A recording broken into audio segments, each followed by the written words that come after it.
ইল্লাল্লাহ লা ইলাহা ইল্লাল্লাহ সুবহানাল্লাহ সুবহানাল্লাহ সুবহানাল্লাহ সুবহানাল্লাহ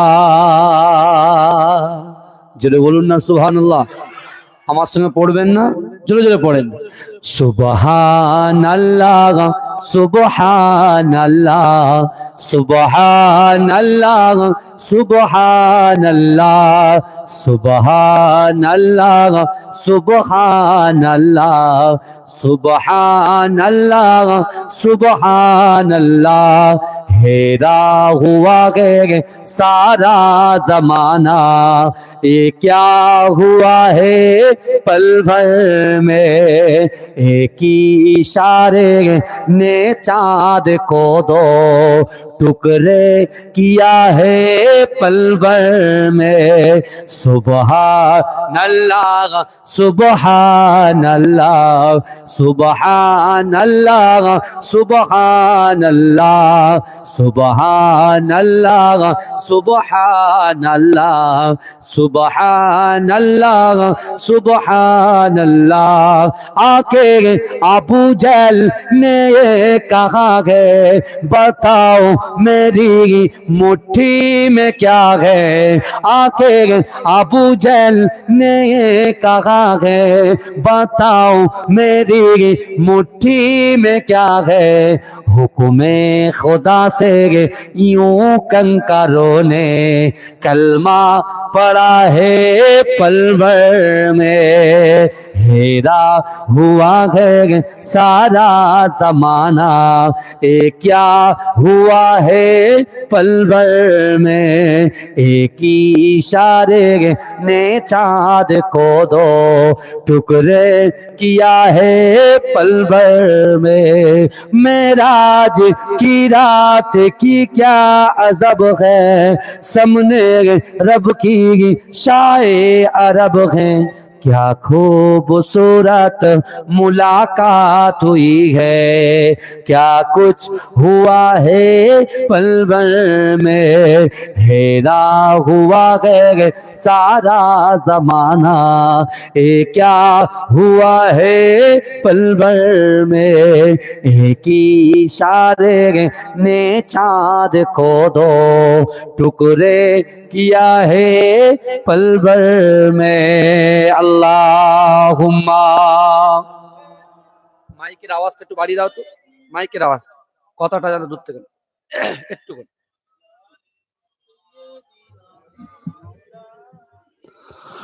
সকলে বলুন সাল্লাল্লাহু আলাইহি ওয়াসাল্লাম। নাহমাদুহু ওয়া নুসাল্লি আলা রাসূলিহিল কারীম আম্মা বাদ। ভূমিকা বেশি লম্বা চওড়া নয়, যেহেতু আজকে দিনে এখানে আমার টাইম 9টা থেকে 11টা ছিল, বুঝতে পেরেছেন।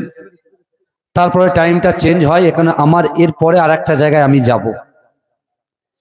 কে অল্প সময়ের মধ্যে কিছু কথা আজকে আমরা এখানে যারা বসেছি আমাদেরকে এখান থেকে কোরআন হাদিসের কিছু কথা নিয়ে বাড়িতে গিয়ে আমলে জিন্দেগি তৈরি করতে হবে।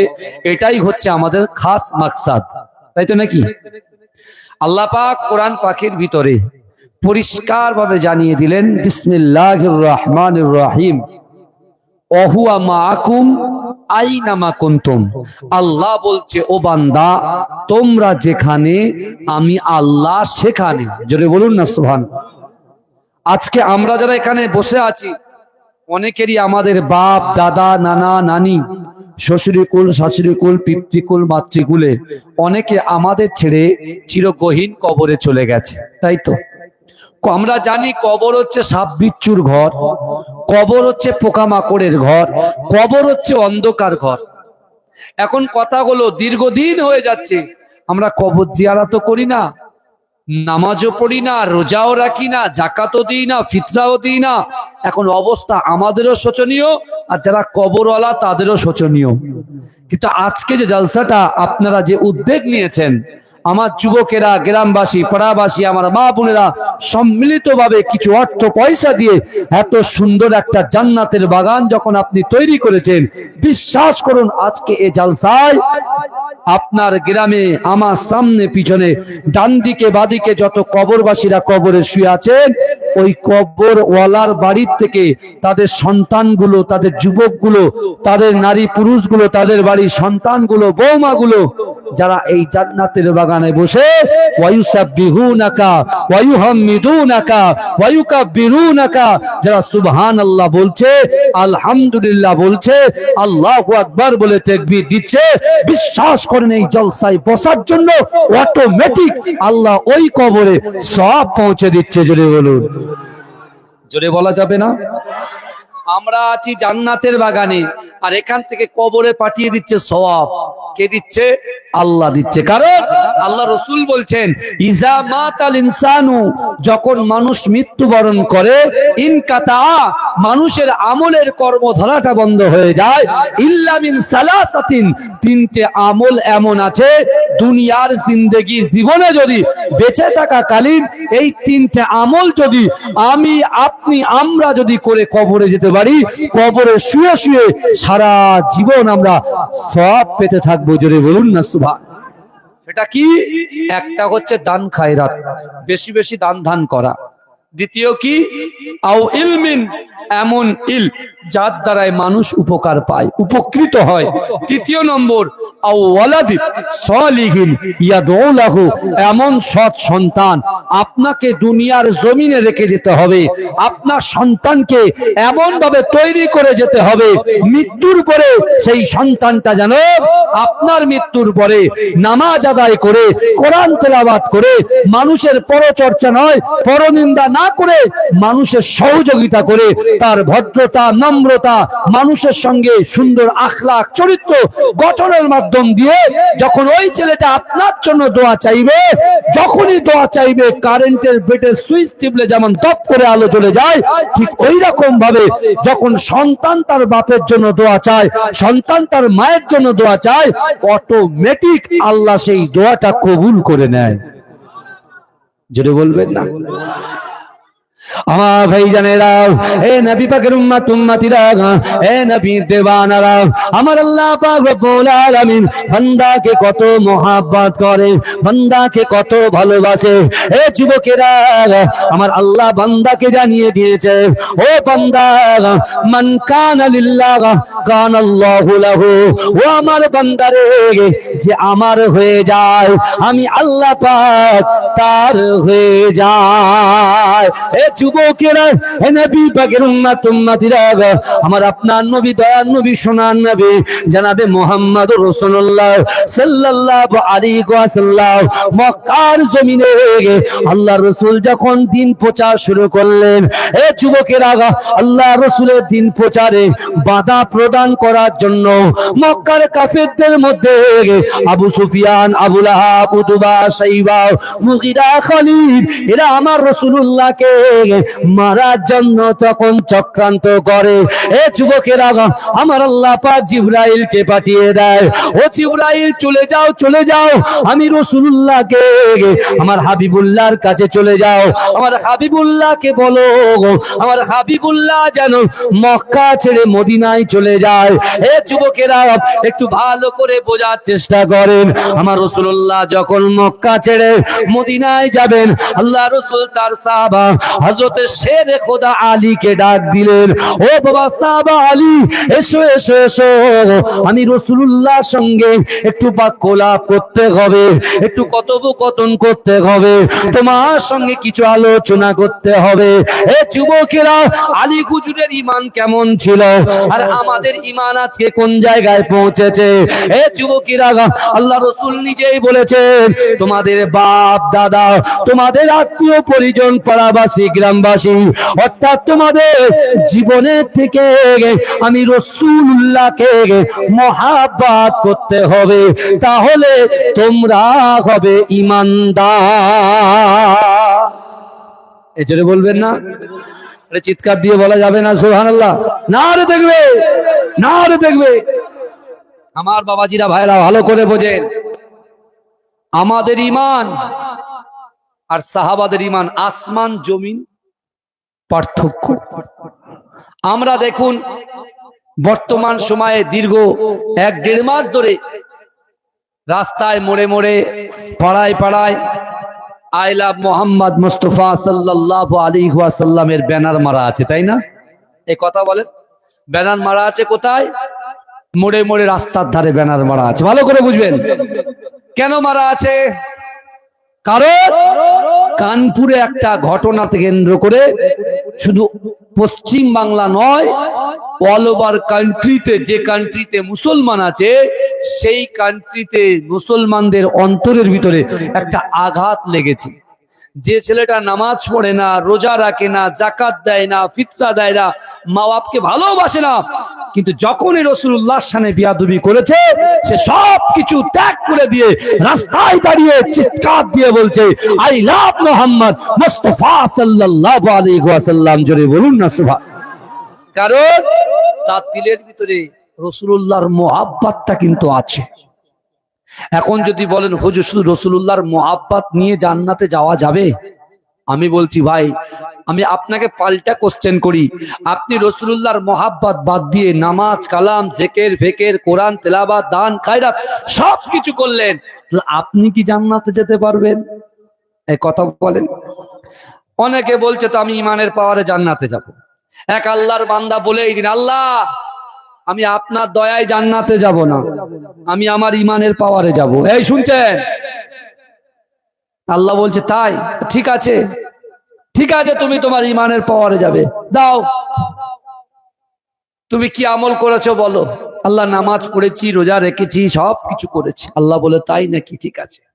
একদিন নামাজ পড়েনি, সেই পুটুলিটা আল্লাহ যখন মিজানের পাল্লায় দিয়েছে সব মাইনাস হয়ে গেছে, জিরো হয়ে গেছে। যেই জিরো হয়ে গেছে আল্লাহ বলছে এবারে কি হবে, আর কোনো আমল আছে তোমার? বলছে আল্লাহ না। বলে যাও জাহান্নামে যাও। বলছে আল্লাহ আপনার দয়ার জান্নাতে যাব। জোরে বলো। বলছে আল্লাহ আপনার দয়ায় জান্নাতে। বলে আমার দয়ায় জান্নাতে যাবে, তো ওই যে দেখতে পাচ্ছ কে দাঁড়িয়ে আছে, বিশ্ব নবী মুস্তাফা, ওই মুস্তাফা যদি একবার আমি আল্লাহর কাছে সুপারিশ করে দেয়, আমি আল্লাহ তোমার জন্য 8টা জান্নাতকে খুলে দেবো। জোরে বলে, এই জোরে বলবেন না? আল্লাহ বলছে হাবিব আপনার উম্মতের ভিতরে একদল যাবে জাহান্নামে আর একদল যাবে জান্নাতে। ভালো করে বুঝেন, একদল জান্নাতে যাবে আর একদল জাহান্নামে যাবে। রাসূলুল্লাহর মন খারাপ, আমার রাসূলুল্লাহর মন খারাপ, আমার আল্লাহ কি সহ্য করতে পারে? কথা বলেন। আমার রাসূলুল্লাহর চোখের পানি পড়বে আর হাবিবুল্লাহ মুস্তাফা জানের রহমত হাবিবে লবিবে তাবিব তিনি মন খারাপ করে থাকবে, আমার আল্লাহ সহ্য করতে পারে না। আমার রাসূলুল্লাহর চোখ দিয়ে যখন ঝরঝর করে পানি পড়ছে, আমার আল্লাহ বলছে হাবিব রে, আমি আল্লাহ আপনাকে একটা কিয়ামতের মাঠে স্পেশাল পাওয়ার দেব। আপনার জান্নাতি বান্দারা তো উম্মতরা তো জান্নাতে যাবে, কিন্তু যারা জাহান্নামে থাকবে ওই জাহান্নামের ভিতর থেকে যেদিকে আপনার চোখ যাবে, যেদিকে আঙ্গুল ইশারা করবেন, প্রত্যেকটা উম্মতকে আমি আল্লাহ জান্নাতে পৌঁছে দেব। যদি বলবেন না, কিন্তু আমার আল্লাহ তো অন্তর্যামী নাকি? আমার আল্লাহ হচ্ছেন অন্তর্যামী, আল্লাহ সব জানেন, আল্লাহ সব জানে। রাসূলুল্লাহ মক্কা থেকে মদিনায় যাওয়ার জন্য আল্লাহ জিবরাইলকে পাঠালেন। রাসূলুল্লাহ বলছে জিবরাইল আমি তো মক্কা থেকে মদিনায় যাব, কিন্তু এখন মক্কা থেকে মদিনায় যাব, মদিনার আগের নাম ছিল কি বলেন তো? ইয়াসরিব। কি নাম ছিল? কথা বলেন বাবাজি। মদিনার আগের নাম ছিল ইয়াসরিব। ইয়াসরিব কা মানা আতা है क्या? যেখান থেকে রোগ উৎপত্তি হয়। করোনা, কোভিড-19 মনে আছে না? সব ভুলে গেছেন, আমরা সব ভুলে যাই, বুঝতে পেরেছেন? যেই বিপদে পড়ি তখন লা ইলাহা ইল্লাল্লাহ মুহাম্মাদুর রাসূলুল্লাহ, আল্লাহ বাঁচাও আল্লাহ বাঁচাও আল্লাহ বাঁচাও। যেই সব কমপ্লিট বলে যা ডিজে বক্সটা ভাড়া করে নিয়ে আয়। বুঝাচ্ছেন না? মোস্তাক ভাইয়ের আগে ডাক, বুঝতে পেরেছেন? আমার মোস্তাক ভাই খুব প্রিয় মানুষ আমার, জানেন তো? আপনাদের এদিকার লোক খবর টবর নেয় না, এই আমার কাছে খবর দুটো লোক নাই, আমার পাশে আমার ভাই বসে আছে, আমার মোস্তাক ভাই, প্রায় কথা হয়। কিন্তু আমার বাবাজিরা এখান থেকে একটা জিনিস শিক্ষা নিয়ে যেতে হবে, যে রাতের অন্ধকারে প্রকাশ্যে অপ্রকাশ্যে জাহিরিতে বাতিনিতে আমি আপনি যে গোনা করছি সবই গোনা কিন্তু আল্লাহ দেখছেন। বুঝা যাচ্ছে? সব গুনাহ আল্লাহ দেখছে। এখন কথা হলো জিবরাইল আলাইহিস সালাতু ওয়াস সালাম রাসূলুল্লাহর কাছে বারবার বলছেন, কারণ কাফেররা ওইদিকে রাসূলুল্লাহকে মারার প্ল্যান করেছেন। কারণ কাফেররা আমার রাসূলুল্লাহকে মক্কার জমিনে 13টা বছর রাতে শান্তিতে ঘুমাতে দেয় না। এই মোস্তফা জান রহমতকে, আমাদের নবীকে, আমাদের আপনাদের নবীকে, আমার রাসূলুল্লাহকে, রাসূল পাককে মক্কার কাফেররা 13টা বছর রাসূলুল্লাহকে ঘুমাতে দেয়নি, অথচ আমরা রাত ডেকে ডেকে ঘুমাচ্ছি। আমার রাসূল মক্কার জমিনে পেটে পাথর বেঁধেছিল। আজকে দেখুন জিন্দেগিতে মায়ের পেট থেকে বার হওয়ার পরে আজ পর্যন্ত বড় হলাম, একদিনও পেটে পাথর বাঁধতে হলো না। কার ওসিলায়? বিশ্বনবী মোস্তফা জান রহমতের ওসিলায়। জোরে বলেন। এই রিয়েলাইজ গুলো ছোট্ট ছোট চিন্তা করবেন না। তোমার আমার বাড়িতে একদিন বলেন যে হুজুর 7 দিন খাওয়া হয়নি, আপনি বলুন হুজুর 2 দিন খাওয়া হয়নি, এরকম কোন বাড়ি আছে? একটা হাত তুলে বলেন। নেই। কার ওসিলায়? বিশ্বনবী মুস্তাফার ওসিলায়। জোরে বলেন। আমার দয়ার নবী রাসূলুল্লাহ জিবরাইলকে বলেছিল, জিবরাইল আমার উম্মত যখন ইন্তেকাল করবে তাদের জান কবজ করার যত কষ্ট আছে ওই সব কষ্ট আমি রাসূলুল্লাহর ভিতর থেকে নিয়ে নাও, আমার উম্মতের যেন একটুও কষ্ট না হয়। জোরে বলুন না সুবহানাল্লাহ। সেই মুস্তাফা জান রহমতকে জিবরাইলের মাধ্যম দিয়ে আল্লাহ বলেছেন, হাবিব আমি আপনাকে কথা দিলাম যে বান্দা হুকুকুল্লাহ, আল্লাহর হক, হুকুকুল ইবাদ, বান্দার হক পুঙ্খানুপুঙ্খভাবে আদায় করবে, যে আল্লাহকে ভয় করবে, রাসূলকে মহব্বত করবে, আর নামাজের পাটিতে তার অন্তরের কথা, তার মনের কথা, তার ইচ্ছার কথা, তার আকাঙ্ক্ষার কথা, তার উদ্দেশ্যের কথা যদি আল্লাহর কাছে দোয়া চায়, আমি আল্লাহ কথা দিলাম আপনার ওই সকল উম্মতিদের অসম্ভবকে আমি আল্লাহ সম্ভব করে দেব। জোরে হবে না? জোরে হবে না? 2 ঘন্টার ওয়াজ 1 ঘন্টায় হবে, এটা মাথায় রাখবেন, নিতে হবে আপনাদের। আমার ভাইজানেরা, হে নবী পাকের উম্মত উম্মতিরা, হে নবী দেবানারা, বিশ্ব নবী রাসূলুল্লাহ সাল্লাল্লাহু আলাইহি ওয়াসাল্লামের কাছে জিবরাইল যখন বললেন আল্লাহ পাক আপনাকে মক্কা ছাড়তে বলেছে, হে যুবকেরা, হে নবী পাকের উম্মত উম্মতিরা, বিশ্ব নবী রাসূলুল্লাহ আলীকে ডাক দিলেন, ও বাবা আলী, আমি রাসূলুল্লাহ আমার কাছে এসো বাবা। হে যুবকেরা, আল্লাহর রাসূল আলীকে কেন ডাক দিলেন? এ যুবকেরা, বর্তমান সময়ে আমি যদি 10,000 টাকা আমার কোন ভাইয়ের কাছে রাখতে দেই আর বলি ভাই তুমি 10,000 টাকা রাখো, 1 সপ্তাহ পরে তুমি আমাকে ফেরত দেবে। এ যুবকেরা, ওই ভাই যখন টাকাটা দেবে 1 সপ্তাহ পরে আসার পরে ওই ভাই তাকে 5,000 টাকা ফেরত দেবে। ভাই বলবে ভাই কি ব্যাপার, আমি তো আপনাকে 10,000 টাকা দিলাম, 5,000 কেন দিলেন? ভাই বলছে ভাই খরচা হয়ে গেছে, পরে নিয়ে নিস। বুঝতে পারছেন না ভাইজান? এই যে 10,000 টাকা আমি দিলাম, আমার আমানতকে আপনার কাছে কি গচ্ছি, ভাইকে আমি মুস্তাক ভাইকে দিলাম যে মুস্তাক ভাই আপনি 10,000 টাকা রাখেন, 1 সপ্তাহ পরে দেবেন। মুস্তাক ভাই আমাকে 1 সপ্তাহ পরে কি দিচ্ছে? 5,000 টাকা দিচ্ছে, আর বলছে হুজুর সে টাকা খেয়ে ফেলেছে। আচ্ছা মুস্তাক ভাই কি আমার আমানতটা ঠিকঠাক রাখতে পেরেছে না খিয়ানত করে ফেলেছে? কথা বলেন। আমানতের খিয়ানত করেছে, অর্থাৎ সে গুনার কাজ করেছে। আমরা ছোটখাটো বিষয়গুলো বুঝি না, ভালো করে বুঝবে। এখন কথা হলো, বিশ্ব নবী রাসূলুল্লাহ যখন দিন প্রচার করছেন, একে একে আল্লাহর রাসূলের হাতে হাত দিয়ে মক্কার মানুষেরা যখন কলেমা পড়ে মুসলমান হয়ে যাচ্ছে, ওদিকে আবু জেহেল, আবু লাহাব মানুষকে এত অত্যাচার করেছে, এই অত্যাচারের মাধ্যম দিয়েও যারা কাফের রাসূলকে নবী বলে মানেনি, কি রাসূল একজন সৎ লোক সেটা মেনেছে। জোরে বলুন। জোরে হবে না সুবহানাল্লাহ? ভালো করে আজ বোঝেন, রাসূলুল্লাহকে নবী বলে মানেনি, কিন্তু তাদের গচ্ছিত সম্পদগুলো রাসূলুল্লাহর কাছে নিরাপদ, এই বিশ্বাস তারা করেছে। তাই তারা কি করেছে? এই আবু জেহেলকে বিশ্বাস করেনি, আবু লাহাবকে বিশ্বাস করেনি, উদবাকে বিশ্বাস করেনি, মুগিরাকে বিশ্বাস করেনি, আবু সুফিয়ানকে বিশ্বাস করেনি, বিশ্বাস করেছে আব্দুল্লাহর বেটা এতিম ছেলে মুহাম্মদ মুস্তাফা সাল্লাল্লাহু আলাইহি ওয়াসাল্লামকে। জোরে বলুন না সুবহানাল্লাহ। কারণ যে তার কাছে যদি গচ্ছিত সম্পদ দেওয়া যায়, ও জিন্দেগিতে আমানাতের খিয়ানত করবে না। আমার ভাই জানেরা, হে নবী পাকের উম্মত উম্মতিরা, হে নবীর দেবানরা, বিশ্ব নবী রাসূলুল্লাহ সাল্লাল্লাহু আলাইহি ওয়াসাল্লাম আলীকে ডেকে বললেন, বাবা আলী, আমি রাসূলুল্লাহ মক্কা ছেড়ে চলে যাব, কিন্তু না না না, আমার কাছে অনেক কাফেরেরা, আমার কাছে আবু জেহেলের দলের লোকেরা, আবু লাহাবের দলের লোকেরা, উতবার দলের লোকেরা, মুগীরার দলের লোকেরা, আবু সুফিয়ানের দলের লোকেরা আমি রাসূলুল্লাহর কাছে তাদের গচ্ছিত সম্পদকে আমানত হিসেবে রেখেছে, কিন্তু না না না, আমি যদি মক্কা থেকে মদিনায় চলে যাই, আমি যদি মক্কা থেকে মদিনায় চলে যাই, মদিনায় যদি যাই, মানুষ আমাকে বিশ্বাস করে আমার কাছে গচ্ছিত সম্পদ রেখেছে।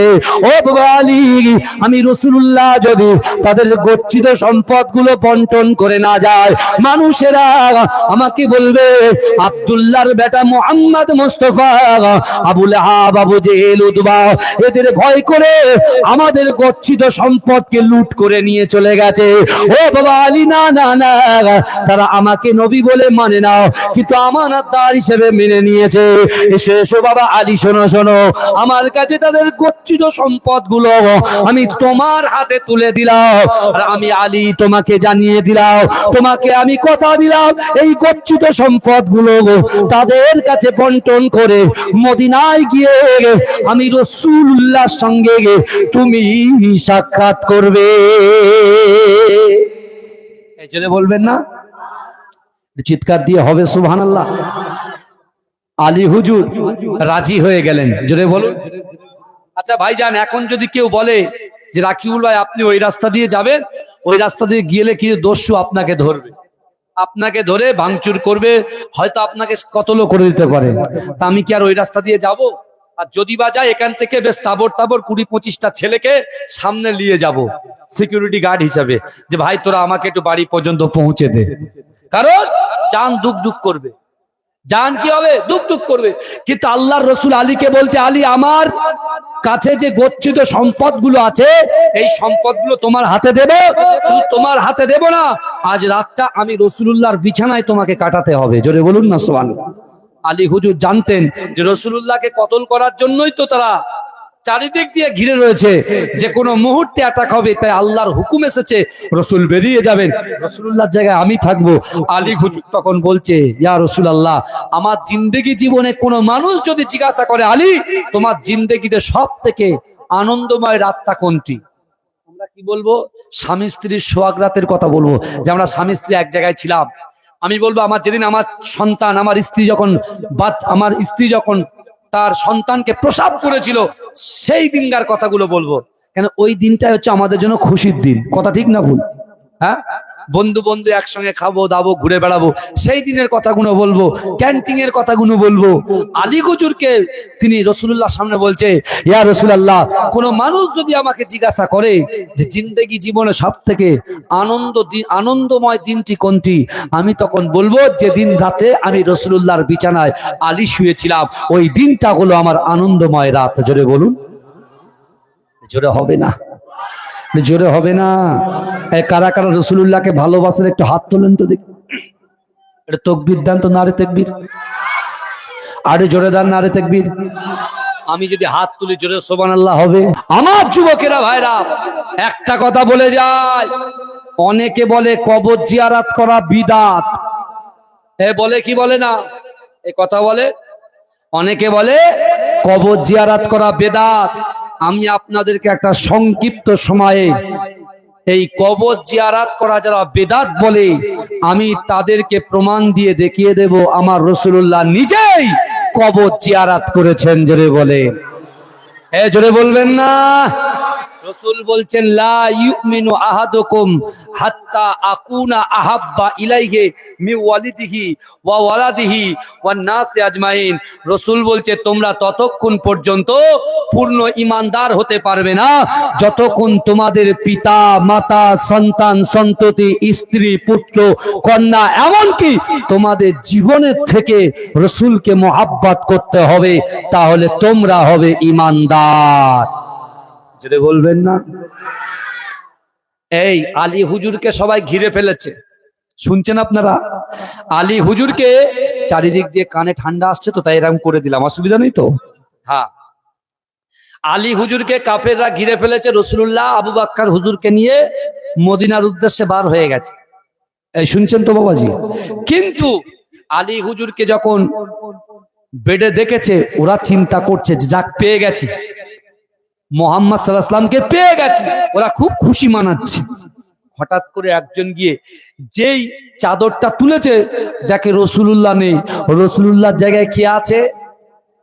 কে আছে জোরে বলেন? এই তো জলসা শুনছেন, তার মানে হ্যাঁ আলী আছে। আলীকে বলছি, আলী কি ব্যাপার তুমি এখানে? তোমার ভয় লাগে না? তোমার একবারও ভয় হয় না? তোমাকে তো আমরা কতল করে দেব। এই আলী হুজুরের ঈমান দেখেন, আলী হুজুরের ঈমান দেখেন, ঈমান। আল্লাহ রসুল বলেছে যে সকল মালগুলো বন্টন করে দিয়ে মদিনায় গিয়ে আমার সাথে দেখা করবে। তা আলী হুজুর বলছে, কাফেরের দলেরা, তোরা কোরআন শুনিসনি? আল্লাহর কোরআন বলছে, ইয়া আইয়ুহাল্লাযীনা আমানুত্তাকুল্লাহ, এ আমার বিশ্বাসী ইমানদার বান্দারা, ওয়াত্তাকুল্লাহ, আমি আল্লাহকে ভয় করো। জোরে বলেন। আল্লাহ বলছেন, কুল ইন কুনতুম তুহিব্বুনাল্লাহ ফাত্তাবিউনি ইউহিব্বুকুমুল্লাহ। আল্লাহ বলছে, হাবিব আপনি জানিয়ে দেন, যারা আমি আল্লাহ আমাকে ভালোবাসে, বিশ্বনবী মুস্তাফা। জোরে বলেন। আলী হুজুর তখন অ্যানসার দিচ্ছেন। কি অ্যানসার দিচ্ছেন শোনেন। আলী বলছে, কাফেরের দলেরা, আমি কি তোদের কাছে মাথা নত করবো? আমি তো মুহাম্মদ সাল্লাল্লাহু আলাইহি ওয়াসাল্লামের গোলাম হয়ে গেছি। জোরে বলুন না সুবহানাল্লাহ। ওই সময় আলী হুজুর বলছে, কাফেররা শোন, তোরা আমার মারা তো দূরের কথা, আমার হাবিবুল্লাহ বলেছে আলী সকাল হবে, মালগুলো বন্টন করবে, মদিনায় গিয়ে আমার সঙ্গে সাক্ষাৎ করবে। আর আমি আলী বলছি, আমার রাসূল জবান দিয়ে বলেছে মদিনায় গিয়ে সাক্ষাৎ করবে। যতক্ষণ পর্যন্ত আলীর পা মদিনায় না যাবে, আলী রাসূলুল্লাহর সামনে না দাঁড়াবে, তোরা মারা তো দূরের কথা, আজরাইল পর্যন্ত আমার জান কবজ করার সাহস পাবে না। জোরে বলে।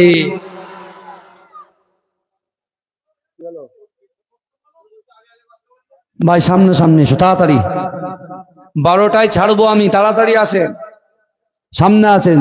দরুদ শরীফ আল্লাহুম্মা।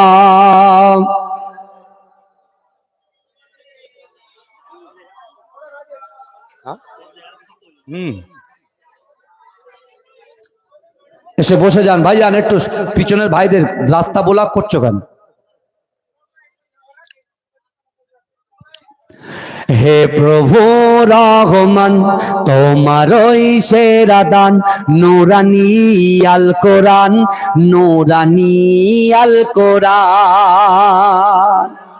জোরে বলুন না ভাইয়ান। দুটো করে জলসা নিইনি কেন বলেন তো? এই আমার আস্তে আস্তে বলা হয় না, জোরে জোরে বলি তো, আর পিকা বেসে যায়, আর গলা ফলা সব বসে যায়। দ্বিতীয় জলসায় গেলে কি হবে, কথা বলতে পারবো না, মুশকিল হয়ে যাবে। বলে তো ওটাই হুজুর ভালো না, এই ভালো না, সেই ভালো না। কিন্তু ভাই, এই জায়গায় একটা হক আছে না নাই, কথা বলেন? এই হক যদি আমি আদায় না করে যাই, এই আমার গলা থেকে কোনো লাভ আছে? কথা বলেন। তা আমি চেষ্টা করি যতক্ষণ বলবো মন প্রাণ দিয়ে বলার চেষ্টা করব, কিন্তু নেওয়ার ব্যাপার আছে, নেওয়ার ব্যাপার আছে, ভালো করে বোঝেন। আমি বলছি, অনেক ছেলেরা চায় যে একটু রাকিবুল ভাই একটু গজল টজল বলুক, সব হবে ভাই, কিন্তু আমার টাইমটা যে আপনারা নষ্ট করেছেন, এর দায়ী আপনারা, আমি নয়, ভালো করে বোঝেন। হে প্রভু রহমান, তোমারই সেরা দান, নূরানী আল কোরআন, নূরানী আল কোরআন। জোরে বলবেন না? কোরআন শান্তির পথ দেখায়। এ কোরআন কিসের পথ দেখায় বলেন? শান্তির পথ দেখায়। কোরআন ভ্রাতৃত্ব শেখায়, কোরআন মা বাপকে মহাব্বত শেখায়, কোরআন বড়দেরকে সম্মান শেখায়, ছোটদেরকে স্নেহ শেখায়, কোরআন জান্নাতের রাস্তা দেখিয়ে দেয়। জোরে বলুন না সুবহান। এরকম জোরে জোরে বলতে হবে। তাকবীর দেন না রে তাকবীর, এটা ভূমিকম্প করে দাও না, না রে তাকবীর। আরে মানুষগুলো দেখে যাক, দেখে যাক, যারা রাসূলুল্লাহ শানে বিয়াদবি করে দেখে নে। আজকে এই গ্রামের যুবকগুলো রাসূলুল্লাহর মহব্বতে জান দিতে প্রস্তুত আছে। নারে তাকবীর, নারে তাকবীর। মাসলাকে মুজাদ্দিদ জামান, মুজাদ্দিদ জামানের হক সিলসিলা, নারায়ে মুস্তাফা। আরো জোরে হাত তুলে নারায়ে মুস্তাফা, নারায়ে মুস্তাফা, নারায়ে মুস্তাফা। আমার নেতা তোমার নেতা, বিশ্বনবী মুস্তাফা। আমার নেতা তোমার নেতা, আমার নেতা তোমার নেতা। নারে তাকবীর। আমার সোনার ভাইরা, এই চার্জ রাখতে হবে। দেখবেন বাতিল লোকেরা আমাদের দেখে ভয়ে হুড় করে পালাবে। বুঝতে পেরেছেন না?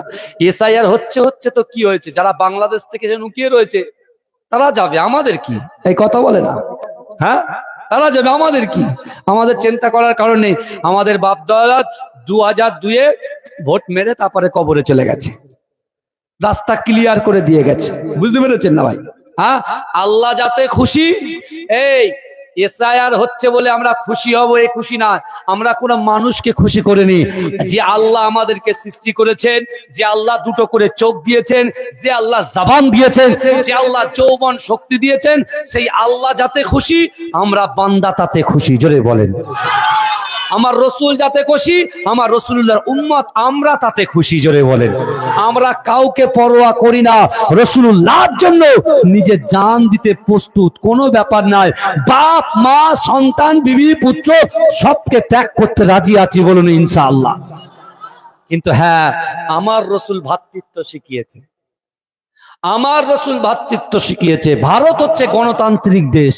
এই দেশে হিন্দু, মুসলিম, শিখ, ইসাই, মুসলমান সবারই কিন্তু একই অধিকার, কারুর কম কারুর বড় না, সব সমান সমান, বরাবর বরাবর। কিন্তু আবার ভাইরা, আমার দয়ার নবী বলেছেন, আমাদের প্রফেট বলেছেন, আমাদের শেরে তাজ বিশেষ করে আমাদের রসুল বলেছেন, রসুল পাক বলছেন, দেশকে ভালোবাসা ইমানের অঙ্গ। জোরে বলুন না সোয়াল। আরে সাহেব, আপনি কেন্দ্রে বসে বসে বড় বড় কথা বলেন, আপনি মুসলমানদের কাছে চান না দেশের জন্য রক্ত চান, রক্ত কেটে আপনার হাতে সব দিয়ে দেব।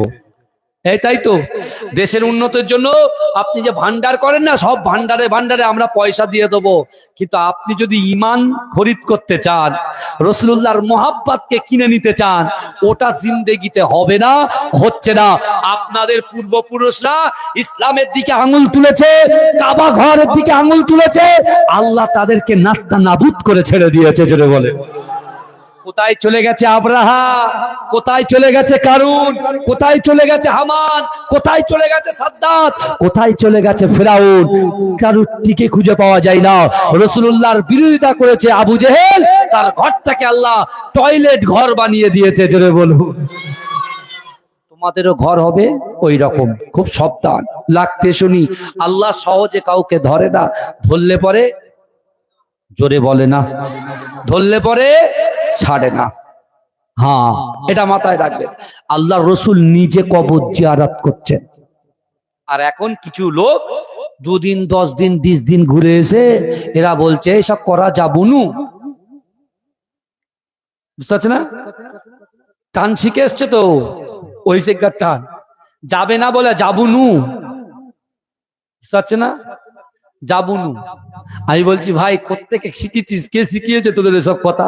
আরে মোজাদ্দেদ জামান দাদা হুজুর পীর কেবলা আমাদের ইমাম। জোরে বলুন। আমাদের ইমাম তো নাকি? মোজাদ্দেদ জামান তো আমাদের ইমাম, 5 হুজুর তো আমাদের ইমাম।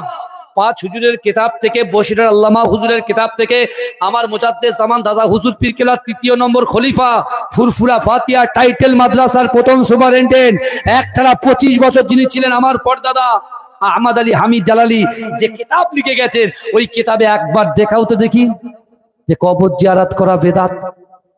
দেখাও। কে বলেছে? কোত্থেকে বলেছে? তুমি এসে আমার যুবকরা কষ্ট করে তারা ইনকাম করে, হ্যাঁ কষ্ট করে চলাচল করে, তাদের কাছে এসে বলছে কবর জিয়ারত করা বেদাত। যেখানে আল্লাহর কোরআন বলছে ফালা তাকুল্লাহুমা উফি ওয়ালা তানহারহুমা ওয়া কুল্লাহুমা কাওলান কারীমা। আল্লাহ বলছে বান্দা, তোমাদের আচার আচরণে, তোমাদের ব্যবহারে তোমাদের পিতামাতা যেন উফ শব্দ না করে। কি শব্দ না করে? আমার মা মানে আপনার মা, আমার বাপ মানে আপনার বাপ, আমাদের দ্বারাই, অর্থাৎ যুবকদের দ্বারাই, নারীদের দ্বারাই, পুরুষের দ্বারাই এমন কোন কারনামা বা এমন কোন বাজে আচার আচরণ না হয়ে যায়, যাতে বাপ মা উফ শব্দ করে। যদি একবার উফ শব্দ করেছে বেটা, তোমার নামাজ, তোমার রোজা, তোমার হজ, তোমার যাকাত সব শেষ। শুনছেন আপনি? শুনছেন তো নাকি? হ্যাঁ, বিশ্ব নবী রাসূলুল্লাহ বলছেন, এ আমার সাহাবারা চলো, আমি আমার সাহাবা 16 বছরের সাহাবা, প্রাণ প্রিয় সাহাবা, যে তালহা আমাকে দেখেই কালেমা পড়ে মুসলমান হয়েছে, ওই তালহার কবরটা জিয়ারাত করতে যাব। জোরে বলুন, জোরে বলবেন না? রাসূল বলছেন কবর জিয়ারাত করতে হবে। কার কবর? তালহার কবর। কেন? তালহাকে আল্লাহ রসুল বলেছিল, বাবা তালহা, আল্লাহকে ভয় করো, রসুলকে মহাব্বত করো, নামাজের পাটি ধরো। তালহা আল্লাহ রসুলকে বলছি, আর রাসূলুল্লাহ, আমি, আমার বাপ ইহুদি, মা ইহুদি, তারা আমাকে কষ্ট দেয়, আপনার নামে কুরুচিকর মন্তব্য করে। আমার মাঝে মাঝে ইচ্ছা হয়, আমার মাঝে মাঝে ইচ্ছা হয়, আমার মাঝে মাঝে ইচ্ছা হয় যে আমি আমার মা বাপকে কতল করে দিই।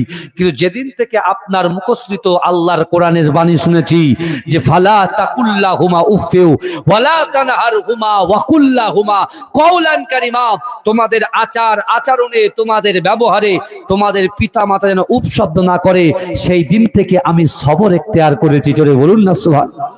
রাসূলুল্লাহ তালহাকে বুকে জড়িয়ে ধরে বলছে, তালহা, আজকে মসজিদে নববীতে যে জায়গা তোমার পছন্দ হয়, ওই জায়গায় বসে বসে তুমি যে দোয়া করবে, সেই দোয়াটা আল্লাহর দরবারে কবুল হয়ে যাবে। জোরে বলেন, জোরে বলবেন না? তালহা ইন্তেকাল করেছে, রাসূলুল্লাহ শুনেছে তালহা ইন্তেকাল করেছে। আবু বকর হুজুর, ওমর হুজুর, উসমান হুজুর, আলী হুজুরকে সঙ্গে করে নিয়ে তালহার কবর জিয়ারত করতে যাচ্ছে। জোরে বলে আমার ভাই জানেরা, হে নবী পাকের উম্মত উম্মতিরা, হে নবী দেবানারা, বিশ্ব নবী রাসূলুল্লাহ সাল্লাল্লাহু আলাইহি ওয়াসাল্লাম তালহার কবরের সামনে দাঁড়িয়ে আল্লাহর রাসূল জজ্জর করে কাঁদে। ও যুবকেরা, আল্লাহর রাসূলের কান্না দেখে আল্লাহর রাসূলের মুহাব্বতের সাহাবা হযরত আমিরুল মুমিনিন ওমর ফারুক আল্লাহর রাসূলের দিকে তাকিয়ে আছে। ও যুবকেরা, হে নবী পাকের উম্মত উম্মতিরা, আমার আপনার নবী, দয়ার নবী জনাবে মুহাম্মদুর রাসূলুল্লাহ সাল্লাল্লাহু আলাইহি ওয়াসাল্লাম কাঁদতে কাঁদতে হঠাৎ করে আমার দয়ার নবী মুচকে হেসে দিলেন। এ যুবকেরা, আল্লাহর রাসূল যখন হাসলেন, হযরত ওমর ফারুক রাদিয়াল্লাহু তাআলা আনহু আল্লাহর রাসূলের হাতটাকে নামিয়ে দিয়ে বললেন, ইয়া রাসূলুল্লাহ, হাবিবাল্লাহ, না না না, এখনই তো আপনি ক্রন্দন করছিলেন, এখন হাসলেন কেন? আল্লাহ রসুল বলছে, হে আমার সাহাবারা, না না না, আমি রাসূলুল্লাহ জবান দিয়ে যে কথা বলি আসমানের উপরে, ওই কথাটাকে আমার আল্লাহ কবুল করে নেয়। ও আমার সাহাবারা শোনো, আমি আমার তালহাকে বলেছিলাম, ও আমার তালহা, তুমি আল্লাহকে ভয় করো, রাসূলকে মহব্বত করো, নামাজ আদায় করো, তুমি যা দোয়া চাইবে আল্লাহ কবুল করবে। আজকে তালহার দোয়াটা আমার আল্লাহ পাক কবুল করে নিয়েছে। সাহাবারা জিজ্ঞাসা করলো, ইয়া রাসূলুল্লাহ, হাবিবাল্লাহ, আপনি বলেন বলেন, আল্লাহ পাক তালহার কি দোয়াটা কবুল করেছে?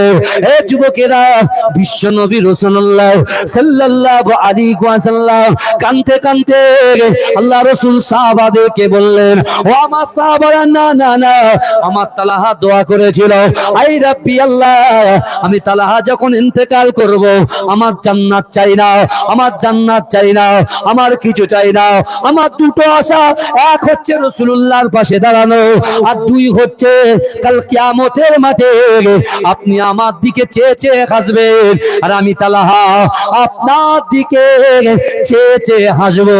আমি যখন ক্রন্দন করছিলাম আমার তালহার কবরের সামনে, আমি যখন কান্না করছিলাম, আমার আল্লাহ পাক আমার কান্না সহ্য করতে না পেরে জিবরাইলকে বলেছে, জিবরাইল চলে যাও, আমার হাবিবুল্লাহকে বলে দাও, না না না, আমার হাবিবুল্লাহ যেন ক্রন্দন না করে, যাও যাও যাও, আমার হাবিবুল্লাহকে জানিয়ে দাও, আমার হাবিবুল্লাহকে শুনিয়ে দাও, আমার হাবিবুল্লাহকে জানিয়ে দাও, না না, তুই আছে গে ওই কবরে আমি আল্লাহ তালহার দিকে চেয়ে চেয়ে হাসি। আর আমি আল্লাহ দিকে চেয়ে চেয়ে হাসে। আল্লাহ ইয়া রাসূলুল্লাহ, আমার সোনার ভাই দেখলেন কি বললাম? রাসূলুল্লাহ বলেছেন জবান দিয়ে আমি যে কথা বলি আসমানের উপরে ওই কথা